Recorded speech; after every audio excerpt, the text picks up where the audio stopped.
Sir मैं आपको engineering नहीं पढ़ा रहा था सर, वो तो आप मुझसे बेहतर जानते हैं। मैं तो आपको ये पढ़ा रहा था कि पढ़ाते कैसे। हेलो गाइस, मैं उमेश साहू स्टडी 57 से। तो आज मैं हिंदी ग्रामर का एक बहुत ही अच्छा टॉपिक लेके आया हूँ, रस, जिसको आज हम बहुत ही सिंपल एवं सरल तरीके से पढ़ेंगे। मेरे द्वारा जो भी पढ़ाया जाता है वह पुस्तकी ज्ञान टाइप से नहीं होकर सिंपल एवं फनी वे में पढ़ाया जाता है और किसी भी टॉपिक को बहुत ही सिंपल तरीके से समझाया जाता है, जिसमें आपको किसी प्रकार का रट्टा मारने की जरूरत नहीं है। तो आप इस वीडियो को पूरा अंत तक देखिए और वीडियो पसंद आए तो लाइक एवं शेयर करिएगा, और यदि आप इस वीडियो को देख रहे हैं तो इस चैनल को सब्सक्राइब कर दीजिएगा। तो चलिए अब हम शुरू करते हैं रस के बारे में। तो रस क्या होता है कि रस का अर्थ होता है आनंद। क्या होता है रस का अर्थ? आनंद। तो आनंद कैसे मिलता है ना? रस का अर्थ होता है आनंद प्राप्त करना। जैसे परिभाषा आपका दिया गया है कि किसी काव्य को पढ़कर या किसी दृश्य को देखकर, किसी काव्य को पढ़कर या किसी दृश्य को देखकर जो आनंद की अनुभूति प्राप्त होती है, ठीक ना, जो आनंद की अनुभूति प्राप्त होती है मतलब मन के अंदर से कोई भावना उत्पन्न होती है, फीलिंग्स उत्पन्न होता है, उसे ही रस कहते हैं। जैसे मेरे को देख के आपके अंदर कोई भावना उत्पन्न हो रही होगी, ठीक, तो वो क्या चीज है? वो रस है। तो वह कौन सा रस है, इसे हम जानेंगे और बहुत ही सिंपल तरीके से जानेंगे। तो अब हम रस के दूसरे परिभाषा को देख लेते हैं। तो स्थायी भाव, विभाव, अनुभाव एवं संचारी भाव के संयोग से मतलब मिलने से जो मिलता है, मतलब स्थायी भाव, विभाव, अनुभाव एवं संचारी भाव, इन सभी के मिलने से रस की उत्पत्ति होती है, रस का निर्माण होता है। तो कैसे होता है इसको भी हम जानेंगे।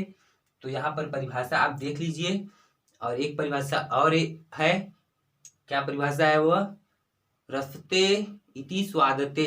रसते इति स्वादते संस्कृत का परिभाषा है, जिसका अर्थ होता है जिसका हम स्वाद ले सकें, जिसको हम चख सकें, जिससे कुछ आनंद प्राप्त होता है या फिर जिससे कुछ फीलिंग्स, भावना उत्पन्न होती है, उसे ही रस कहते हैं।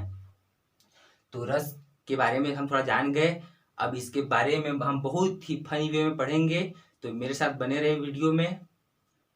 तो गाइज हमने यहाँ पर रस के तत्वों के बारे में लिख दिया है, जिसका अर्थ होता है कि रस के मतलब कितने तत्व है, भाग हैं। तो अब हम रस के कुछ भागों को जान लेते हैं। तो रस के 4 तत्व होते हैं, भाग होते हैं। पहला स्थायी भाव, दूसरा विभाव, तीसरा अनुभाव और चौथा संचारी भाव। तो इसका अर्थ हम जान लेते हैं। स्थायी भाव मतलब, स्थायी मतलब स्थिर होना। क्या होता है स्थायी भाव? मतलब स्थिर होना। जो भाव हमारे अंदर जन्म से हैं, ठीक, ऐसे भाव को स्थायी भाव कहते हैं। जैसे हंसना, रोना, क्रोध होना, इस प्रकार के स्थायी भाव होते हैं हमारे अंदर जन्म से।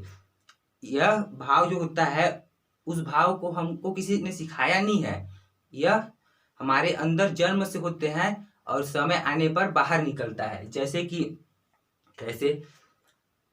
कोई छोटा सा बच्चा है, यदि उसे मार दिया जाता है, एक थप्पड़ जोर से मार दिया जाता है कान पे, तो उसे नहीं बोला जाता है कि तुम रो, मैं तुम्हें मार रहा हूं तुम रो, ये नहीं बोला जाएगा। वो बेचारा अपने आप रोने लगेगा। उसे थोड़ी बोलेंगे हम कि तुम रो, मैं मार रहा हूं, तुम्हें रोना पड़ेगा, तुम्हें रोना पड़ेगा, मैं मार रहा हूं। तो ऐसा थोड़ी बोलेगा कोई। उसको मारोगे तो वो रोएगा ही। तो उसे सिखाया नहीं हमने कि तुम को रोना है, तो उसके अंदर वो भाव अपने आप उत्पन्न हुआ ना, उसको मारे और वो रोने लगा। हमने थोड़ी उससे बोला था कि हम मारेंगे और तुम रोओगे, ठीक। तो ऐसे जो भाव हैं वो हमारे अंदर जन्म से होते हैं, इसे सिखाया नहीं जाता है। तो होता है स्थायी भाव, मतलब कि जो हमारे अंदर जन्म से स्थिर होते हैं, स्थित होते हैं। और विभाव क्या होता है? तो विभाव मतलब स्थायी भाव को उत्पन्न करने वाला कारण। क्या होता है विभाव? मतलब स्थायी भाव जिसके कारण उत्पन्न होता है, जिसके कारण उत्पन्न होता है, मतलब कि उसको मारे तो वो रोया, ठीक, तो मारे तो वो रोया, तो मारे उसको तो क्या है, वो कारण है। तो मारेंगे नहीं तो रोएगा नहीं, तो वो एक कारण है। तो विभाव मतलब क्या होता है? स्थायी भाव को उत्पन्न करने वाला कारण। जैसे कि मैं हूं उमेश साहू, अगर मेरे को देख के लोगों में क्या उत्पन्न हो रहा होगा। जैसे आप लोग में से कई लोग सोच रहे होंगे ना, क्या सोच रहे होंगे, मेरे को देख के कोई हंस रहा होगा, है ना, मेरे को देख के कोई क्रोध कर रहा होगा, गुस्सा कर रहा होगा, है ना, मेरे को कोई देख के एकदम शांत मन से देख रहा होगा, या मेरे को देख के किसी के अंदर स्नेह का भावना उत्पन्न हो रहा होगा। तो मैं क्या हूं, एक कारण हूं कि नहीं। तो वही कारण क्या होता है, स्थायी भाव को जागृत करता है। तो मैं क्या हूं, एक कारण हूं। तो स्थायी भाव को जागृत मतलब उत्पन्न करने वाला कारण ही विभाव कहलाता है। और अनुभव मतलब क्या होता है, अनुभव मतलब कि जो अनुभव होता है, जैसे कि आप हंसे ना, तो हंसे तो आपका दांत बाहर आया। जैसे मैं हंसूंगा तो मेरा दांत बाहर आएगा। तो मतलब जो दिखावा होता है, जैसे कोई बच्चा हंसता है तो मुस्कुराता है तो आवाज भी निकलती है और उसका दांत भी बाहर आता है। तो वह क्या होता है, अनुभव। ठीक, बाहरी चेष्टाओं को दिखाना ही अनुभव होता है। तो अनुभव मतलब वह। और संचारी भाव मतलब क्या होता है, तो संचार मतलब कि चलते रहना। संचार मतलब क्या होता है, चलते रहना कैसे, आपको हंसी आया, मेरे को देख के हंसी आ रहा होगा, ठीक, तो मेरे को देख के हंसी आ रहा है तो क्या ये पूरे जीवन भर हंसते रहोगे क्या, पूरे जीवन भर थोड़ी हंसोगे। जब जब हंसी आएगा तब तब हंसोगे ना, जब जब गुस्सा आएगा तब तब गुस्सा होगे। दिन भर थोड़ी रहोगे मतलब गुस्सा मेरे से या हंसोगे मेरे से। तो वह भाव जो आता है और चला जाता है। तो मुझे देखकर आपको हंसी आया तो, और उसके बाद वो हंसी चला गया, तो वही क्या है, संचारी भाव। जो कुछ समय के लिए आता है फिर चला जाता है। संचारी भाव मतलब जो कुछ समय के लिए आता है और चला जाता है। तो हमने रस के चारों तत्वों को हमने बहुत ही सिंपल तरीके से जाना। अब हम रस के प्रकारों को जान लेते हैं। तो गाइस हमने यहाँ पर रस के प्रकार के बारे में लिख लिया है। तो रस के प्रकार होते हैं 10। रस के प्रकार होते हैं 10। लेकिन अगर यह पूछे कि मूल रूप से रस के कितने प्रकार होते हैं, मूल रूप से रस के कितने प्रकार होते हैं, तो रस के 9 प्रकार होते हैं। और रस होते हैं उनको भी हम थोड़ा देख लेंगे, ज्यादा कुछ नहीं उसके बारे में। लेकिन अगर मूल रूप से पूछे रस के बारे में कितने प्रकार होते हैं, तो 9 होते हैं। पहला श्रृंगार रस, दूसरा हास्य रस, तीसरा करुण रस, चौथा वीर रस, पांचवा रौद्र रस, छठवां भयानक रस, सातवां अद्भुत रस, आठवां विभत्स रस, 9वां शांत रस, और 10वां वात्सल्य रस, और 11वां भक्ति रस। ठीक, तो अगर मूल रूप से पूछे तो 9 रस, और ऐसे ही पूछे तो 10 रस। तो हम जानते हैं शुरू से इसके बारे में। तो श्रृंगार का स्थायी भाव पूछे, स्थायी मतलब मैंने बताया था जो भाव हमारे अंदर जन्म से होते हैं। तो इनका स्थायी भाव क्या होता है, तो इनका स्थायी भाव हम यहाँ पर जानेंगे। तो गाइस हमने रस के स्थायी भाव को यहाँ पर लिख दिया है और हम एक एक करके सबको पढ़ेंगे। तो श्रृंगार रस, श्रृंगार का मतलब क्या होता है, श्रृंगार करना मतलब सजना संवरना होता है ना, श्रृंगार का अर्थ सजना संवरना। तो सजना और संवरना किसके लिए करते हैं, दूसरों के लिए करते हैं। अपने लिए करते हैं क्या, नहीं, दूसरों के लिए करते हैं, किसी को दिखाने के लिए सजते संवरते हैं। तो सजते संवरते क्यों है, अभी बताऊंगा सजते संवरते क्यों है। तो रति मतलब क्या होता है, रति मतलब होता है प्रेम। क्या होता है, प्रेम। तो जब आदमी श्रृंगार करता है तो किस भाव से करता है, ताकि लोग मुझे देखें, है ना। तो रति मतलब प्रेम उत्पन्न होना, मतलब कि श्रृंगार रस का स्थायी भाव क्या होता है, रति, जिसका अर्थ होता है प्रेम। तो लोग श्रृंगार इसीलिए करते हैं ताकि लोग उनको देख के प्रेम कर सके, है ना। तो श्रृंगार रस का एक उदाहरण है, हम यहाँ पर बगल में दे रहे हैं, इसे आप नोट कर लीजिएगा। और उसके बाद हम हास्य रस देखते हैं। हास्य रस क्या होता है, तो हास्य रस मतलब हास्य मतलब हंसी होता है ना, हंसी। तो हंसी मतलब क्या होता है, हंसना मुस्कुराना। तो देखिए अगर आपको मैं बोलूं स्थायी भाव क्या होता है, जो भाव आपके अंदर जन्म से हो। तो देखिए अगर मैं आपको एक बात बोलूं, वीडियो है थोड़ा सा कॉमेडी टाइप चलता है। तो आप मेरे को देख के क्या महसूस कर रहे होंगे, फीलिंग्स कर रहे होंगे, क्या अनुभूति उत्पन्न हो रहा होगा। तो कुछ लोगों के मन में मेरे लिए रति प्रेम वाला फीलिंग्स हो सकता है बोल रहा हूँ। और दूसरा, किसी को मेरे को देख के हंसी आ रहा होगा, है ना, हंसी भी आ रहा होगा। किसी को मेरे को देख के उत्साह आ रहा होगा कि मैं भी साहू सर जैसा वीडियो बनाऊं, है ना। और किसी को मेरे को देख के गुस्सा आ रहा होगा, जैसे रौद्र मतलब क्या होता है, क्रोध, क्रोध आ रहा होगा मतलब गुस्सा। तो मेरे को देख के किसी को गुस्सा आ रहा होगा, आ रहा है ना। तो अब किसी को मेरे को देख के क्या आ रहा होगा, घृणा भी हो सकता है कि आ रहा होगा, है ना। घृणा मतलब छी, इस टाइप से फीलिंग्स, है ना, समझा रहा हूं। तो ये जो भाव होते हैं वो जन्म से होते हैं, जो किसी को देखकर या किसी भी चीज को सुनकर उत्पन्न होता है ना। जैसे अगर आप सुनकर बात करें तो जैसे यहाँ पे एक आदमी सांप खा रहा है तो आपके अंदर घृणा उत्पन्न होगा, छी सांप खा रहा है करके। तो वो कौन सा रस हो गया, तो वह रस हो गया विभत्स रस। विभत्स मतलब घृणा। तो ऐसा सुनकर या ऐसा देखकर आपको घृणा महसूस हुआ ना, तो यही होता है स्थायी भाव। अब कोई सांप खा रहा है तो उसे देखकर हम अपने आप के अंदर तो बोलेंगे नहीं कि भाई वो सांप खा रहा है, मुझे घृणा करना चाहिए, मुझे बोलना चाहिए छी सांप खा रहा है, तो ऐसा थोड़ी बोलेंगे हम। तो वो भाव जो है हमारे अंदर जन्म से होते हैं, स्थिर होते हैं, स्थायी होते हैं। किसी को बोलना नहीं पड़ता है कि भाई ये ऐसा कर रहा है, तुमको घृणा करना चाहिए, या फिर तुमको गुस्सा करना चाहिए, या तुमको हंसी करना चाहिए, ऐसा कोई थोड़ी बोलता है। ये अंदर हमारे अंदर ये जो भाव होते हैं वो जन्म से होते हैं, जो किसी भी चीज को देखते ही हमारे अंदर उत्पन्न हो जाते हैं, तुरंत उत्पन्न हो जाते हैं। हमको बोलना ही नहीं पड़ता है कि मैं कॉमेडी देख रहा हूँ मेरे को हंसी आ, मैं कॉमेडी देख रहा हूँ मेरे को हंसी आ, मैं ढिसुम ढिसुम देख रहा हूँ मेरे को भी उत्साह वाला फीलिंग्स आए, ऐसे थोड़ी कोई बोलता है। वो भाव हमारे अंदर जन्म से होते हैं। तो हमने यहाँ जान लिया कि श्रृंगार रस मतलब क्या होता है, इसका स्थायी भाव रति, हास्य रस का हंसी, करुण रस का शोक, वीर रस का उत्साह। अब हम देखते हैं बाकी के प्रकार को और उसके स्थायी भाव को। एक मिनट गाइस, एक मिनट, मैंने इन लोग का तो उदाहरण दिया ही नहीं है ना, दिया क्या। तो श्रृंगार रस का तो हमने उदाहरण देख लिया, अब हम हास्य रस का देखते हैं उदाहरण। यहाँ पर साइड में लिख दिया हूं मैं, और उसके बाद करुण रस का भी लिख दिया हूं और वीर रस का भी। तो देखिए आप, अब हम देखते हैं आगे। तो गाइस बाकी के प्रकार को हमने यहाँ पर लिख दिया है और उनके स्थायी भाव को। तो रौद्र रस मतलब क्या होता है, रौद्र मतलब क्रोध, क्या होता है, गुस्सा आना।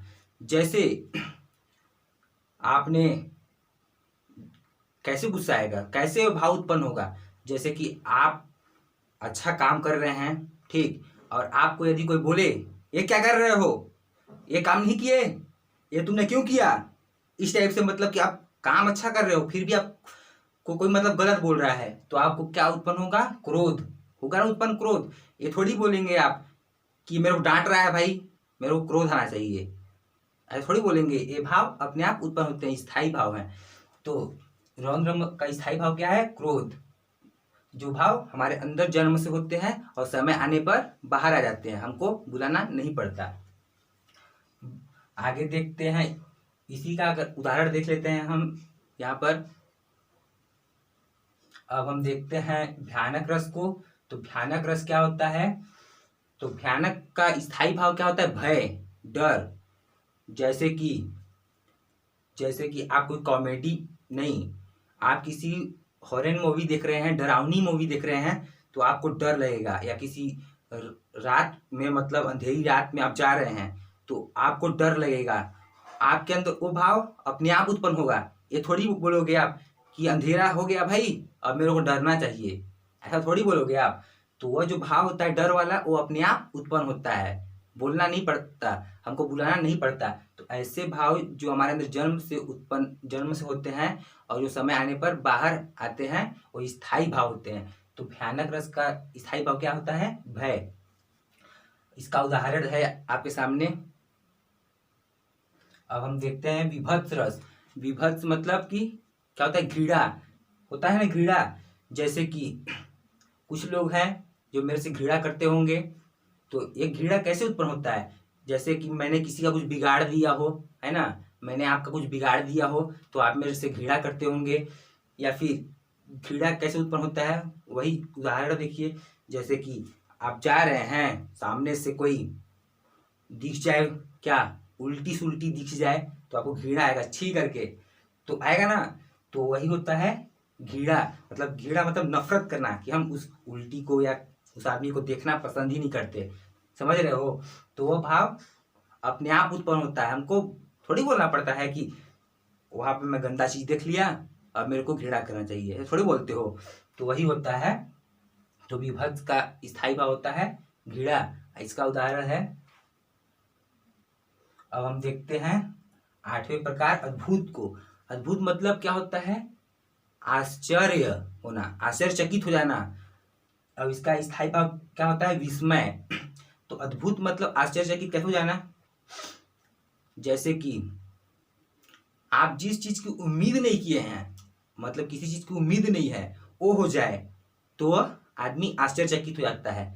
जैसे कि आप जो सपना में भी नहीं सोच पाते कि ऐसा होगा, अगर वो हो जाए, अगर आपकी नौकरी लग जाए, है ना, आप बहुत बड़े आदमी बन जाओ तो आप आश्चर्यचकित हो जाओगे। या कोई बन जाए, किसी को देखो तो आश्चर्यचकित हो जाओगे। अचानक से किसी चीज को देखने पर आप आश्चर्यचकित हो जाते हैं। जैसे कि मैं अभी पढ़ा रहा हूँ, अचानक से इस ब्लैक बोर्ड से बाहर सांप आ जाए तो आप आश्चर्यचकित हो जाओगे। वही होता है, आश्चर्यचकित आप स्वयं हो जाओगे। ये थोड़ी बोलेगा मैं सांप निकल गया, आप आश्चर्यचकित हो जाओ, ऐसा थोड़ी बोलोगे। तो वो भाव हमारे अंदर जन्म से होते हैं और जो समय आने पर बाहर आ जाते हैं। इसका भी उदाहरण है साइड में। हमने इस प्रकार के उदाहरण को यहाँ पे लिख दिया है, उसको याद कर सकते हैं या कुछ अपने सुधार बना सकते हैं, आपको पूरा नंबर मिलेगा। लेकिन आप इस उदाहरण को भी देख लीजिए। अब हम देखते हैं 9वें प्रकार को।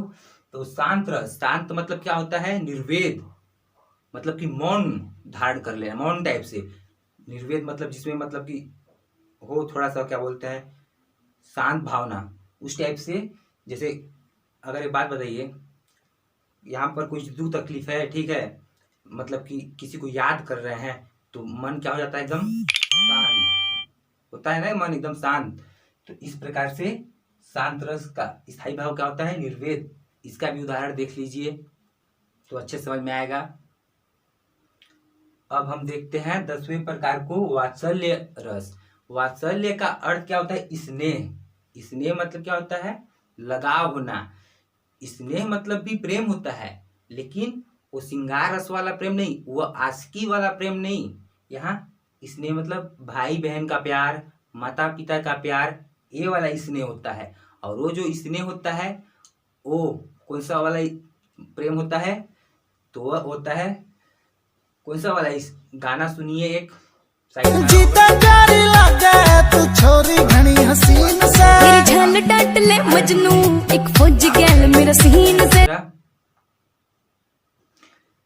वात्सल्य रस मतलब क्या होता है, स्नेह, माता का प्रेम, माता पिता का प्रेम, भाई बहन का प्रेम। तो इस प्रकार से हमने रस के 9-10 प्रकार को पढ़ लिया। 10 प्रकार होते हैं, लेकिन मूल रूप से पूछ जाए तो 9 प्रकार होते हैं, यहाँ तक ये नहीं लिखा जाता। ठीक, अब हम एक और रस के बारे में बात कर लेते हैं, उसको हमने नहीं लिखा है, भक्ति रस। तो भक्ति रस होता है ना, भगवान की भजन में आदमी लीन हो जाता है। क्या हो जाता है, लीन हो जाता है। जैसे कि होते हैं ना, इसका उदाहरण आप देख लीजिए तो समझ में आ जाएगा। आप मेरे वीडियोस का पूरा नोट्स बना लीजिए या फिर वीडियो को 2-3 बार देखिए, आपको बहुत ही अच्छा महसूस होगा और बहुत ही जल्दी समझ में आएगा। तो अब हम रस के प्रकार को भी पढ़ लिए। अब हम ये तो स्थायी भाव पढ़े हैं ना पूरा, अब हम क्या पढ़ेंगे, विभाव, अनुभाव एवं संचारी भाव। तो आप जुड़े रहें, आपको मैं इस तरीके से पढ़ाऊंगा कि आप केवल वीडियो को देखिए, याद करने की कोई जरूरत नहीं है, रट्टा मारने की कोई जरूरत नहीं है। तो चलिए हम शुरू करते हैं। तो गाइस, दूसरा है विभाव। तो हमने क्या जाना था विभाव के बारे में, कि विभाव का अर्थ क्या होता है, स्थायी भाव को उत्पन्न करने वाला कारण, स्थायी भाव को उत्पन्न करने वाला कारण ही विभाव कहलाता है। विभाव के 3 प्रकार होते हैं, आलंबन, उद्दीपन और आश्रय। इन प्रकारों को हम बहुत ही सिंपल तरीके से जान लेंगे क्या होता है। तो हमने इतना जाना है कि विभाव का अर्थ होता है स्थायी भाव जिसके कारण उत्पन्न हो, जिसके कारण उत्पन्न हो, वह विभाव कहलाता है। 3 प्रकार के होते हैं। तो पहला है आलंबन। आलंबन का अर्थ क्या होता है? तो आलंबन मतलब होता है जिस चीज को देखकर क्या हो, स्थायी भाव उत्पन्न हो। जैसे उदाहरण है नायक नायिका। अब ये नायक नायिका, आप इसको रट्टा मार सकते हो, लेकिन इसको रट्टा नहीं मारना है, समझना है। जैसे नायक, एक बात के लिए आप समझ लीजिए कि मैं एक नायक हूँ, मैं एक स्मार्ट लड़का हूँ, स्मार्ट बॉय हूँ, और मेरे को देखकर आपके अंदर क्या हो रहा है, कुछ फीलिंग्स, कुछ अनुभूति उत्पन्न हो रही है मुझे देखकर। या कोई नायिका है, उसको देखकर आपके अंदर कोई फीलिंग्स उत्पन्न हो रही है, कोई भावना उत्पन्न हो रही है, होती है ना। किसी को देख, जब कोई जा रहा है रास्ते में और ये बहुत अच्छी है करके लगता है ना, तो वही होता है आलंबन। किसी चीज को देखकर, मतलब जिसको देखकर, मतलब किसको देखकर, उसको देखा हमने और उसको देखकर हमारे अंदर भावना उत्पन्न हो रही है, तो वही होता है आलंबन। इसका उदाहरण है नायक या नायिका। और उद्दीपन का अर्थ क्या होता है? स्थायी भाव को तीव्र करने वाला कारण। आलंबन का अर्थ होता था कि स्थायी भाव को उत्पन्न करने वाला कारण, और उद्दीपन का क्या अर्थ होता है? तीव्र करे, जो स्थायी भाव को तीव्र करे। जैसे सौंदर्य, जैसे कि वह जो लड़का है या कोई लड़की है, या कोई नायक है, कोई नायिका है, तो उसका सौंदर्य बहुत अच्छा है, मतलब वो बहुत अच्छा दिख रहा है, तो आदमी क्या हो जाता है, उत्तेजित हो जाता है। उसकी क्या बोलते हैं, तीव्रता जो है वह बढ़ जाती है। उत्तेजना क्या होती है? उद्दीपन उसके सौंदर्य को देखकर बढ़ जाता है। तो ये मैं समझाने के लिए बता रहा हूँ। आपको लिखना क्या है? आलंबन स्थायी भाव के कारण, जिसके कारण उत्पन्न हो, तो नायक और नायिका को देखकर उत्पन्न हुआ। उद्दीपन मतलब कि स्थायी भाव को तीव्र करने वाला कारण, तो क्या हुआ? सौंदर्य, किसी को देखकर, मतलब ज्यादा खूबसूरत है, सौंदर्यता है, तो उसको देखकर क्या होता है, मन में ज्यादा वाला फीलिंग्स निकलता है। ठीक। और आश्रय, आश्रय मतलब क्या होता है? आश्रय मतलब आप जानते होंगे, निवास, जहाँ रहते हैं लोग, है ना, तो वो वाला निवास नहीं। नायक या नायिका इसका भी उदाहरण है। तो नायक और नायिका, इसका मतलब क्या होता है? अगर नायक है कोई, ठीक, तो नायिका उसको देखकर ऐसा महसूस करेगी, जैसे कि आप बुरा मत मानिएगा, जैसे मैं नायक हूँ और आप लोग नायिका हैं, ठीक, तो मैं क्या हूँ, नायक, मतलब मेरे को देखकर आपके मन में जो भावना उत्पन्न हुआ, वही क्या हुआ, किसके अंदर भावना उत्पन्न हुआ? आपके अंदर। तो आप क्या हो गए? आश्रय, मतलब आप लोग नायिका हो गए और मैं क्या हो गया? नायक। यानी मेरे को देखकर, और किसने देखा? आश्रय ने देखा, मतलब आपने देखा। तो यहाँ हमने समझ लिया विभाव क्या होता है। अब हम देखते हैं अनुभाव को। स्थायी भाव के तत्वों को देख रहे थे, तो 2 तत्व देख लिए, अब हम अनुभाव को देखते हैं। तो अनुभाव क्या होता है? अनुभाव क्या होता है? तो अनुभाव का अर्थ होता है मन के भाव को, क्या होता है, जो मन के भाव को शारीरिक रूप से, क्या चीज रूप से? शारीरिक रूप से व्यक्त करना ही अनुभाव होता है। जैसे मन में कोई भाव उत्पन्न हो रहा है, उसको हम शारीरिक तौर पर दिखाए टाइप से, मतलब कि बिना कुछ बोले शारीरिक रूप से उस भाव को व्यक्त कर रहे हैं। मतलब जो भाव हमारे अंदर उत्पन्न हो रहा है, चाहे कुछ भी, हंसी उत्पन्न हो, क्रोध उत्पन्न हो, प्रेम उत्पन्न हो, घृणा उत्पन्न हो, कुछ भी उत्पन्न हो, तो ऐसे जो भाव हैं, उन भाव को शारीरिक रूप से व्यक्त करना ही अनुभाव होता है। अनुभाव मतलब समझ लिए हम, ये 2 प्रकार के होते हैं, पहला कायिक और दूसरा सात्विक। तो कायिक का क्या अर्थ होता है? कि जानबूझकर की जाने वाली हरकत, है ना। कायिक मतलब जानबूझ के की जाने वाली हरकत, जैसे कि इशारा करना। इशारा करना ना, जैसे कि मैं इशारा कर रहा हूं कि बिना कुछ बोले, इस टाइप से इशारा करना। जैसे हंस रहा हूं तो दांत दिखाना, इस टाइप से। तो गाइस, जानबूझकर की जाने वाली हरकत को हम कायिक बोलते हैं। जैसे इशारा करना, इसमें हमने बोला कुछ नहीं, अपने मन के भाव को शारीरिक रूप से व्यक्त कर रहे हैं, मन के भाव को शारीरिक रूप से व्यक्त कर रहे हैं। जैसे इशारा करना, दिखाना, तो पता चलता है ना दांत दिखाने से कि वो हंस रहा है, हंसने का उचित कर रहा है करके। या फिर आप बोल सकते हो सीटी मारना, इस टाइप से, है ना। तो अनुभाव का ये अर्थ होता है। और जैसे एक उदाहरण आप समझ लो, जैसे कि आंख मारना, है ना। तो आंख मारना मतलब कि आपको कुछ इशारा कर रहा है, मतलब, है ना, बोल कुछ नहीं रहा है, इशारा कर रहा है। तो अपने मन के भाव को क्या कर रहा है, वो व्यक्त कर रहा है। तो अनुभाव मतलब क्या होता है कि जानबूझ के की जाने वाली हरकत। तो हमने उसके प्रकारों में से कायिक को देख लिया कि जानबूझकर की जाने वाली हरकत को कायिक कहते हैं। और दूसरा है सात्विक। तो सात्विक मतलब क्या होता है, तो सात्विक मतलब कि अपने आप होने वाली हरकत, है ना। अपने आप कैसे होने वाली हरकत, जैसे कांपना, सांसें तेज हो जाना। जैसे कि ये कैसे उत्पन्न होता है अपने आप, तो ये अपने आप ऐसे उत्पन्न होता है जैसे कि मैंने किसी को आंख मारी या मैंने किसी को सीटी मारी, इशारा किया, तो वो गुस्से से मेरे को देखा, तो मैं क्या हुआ, उत्पन्न मेरे अंदर क्या उत्पन्न होने लगेगा, डर लगने लगेगा, मतलब कांपने लगूंगा, सांसें तेज होने लगेगा, मेरा होने लगेगा ना कि कहीं वो आके मार न दे। तो यहाँ तो हमने जानबूझकर हरकत किया था, और यहाँ अपने आप हरकत हो जा रहा है। जैसे कोई कांपता है तो अपने आप ही तो उत्पन्न होता है ना, अपने आप तो कांपता है, ऐसे थोड़ी होता है, कांपने का थोड़ा अटैक करता है कोई। और सांसें तेज हो जाना मतलब सांसें तेज हो जाता है। तो ये क्या कर रहा है, अपने मन के भाव को शारीरिक रूप से व्यक्त कर रहा है। शारीरिक रूप से व्यक्त कर रहा है ना, कांप रहा है, सांसें तेज हो रहा है, तो ये मन के भाव को शारीरिक रूप से व्यक्त कर रहा है। तो यहाँ हमने इसको देख लिया, अनुभाव को। अब हम देखते हैं संचारी भाव को। तो गाइस, चौथे तत्व को हमने यहाँ पर लिख दिया है। चौथा है संचारी भाव।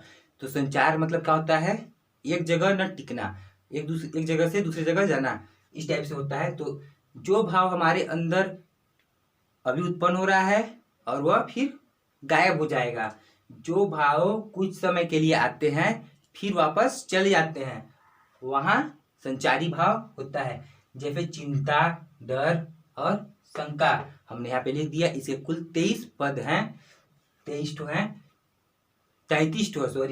हैं। तो यहाँ पर हमने इसको लिख दिया, इसका उदाहरण हमने यहाँ पर लिख दिया। अब देखिए कैसे उत्पन्न होता है चिंता, डर, शंका।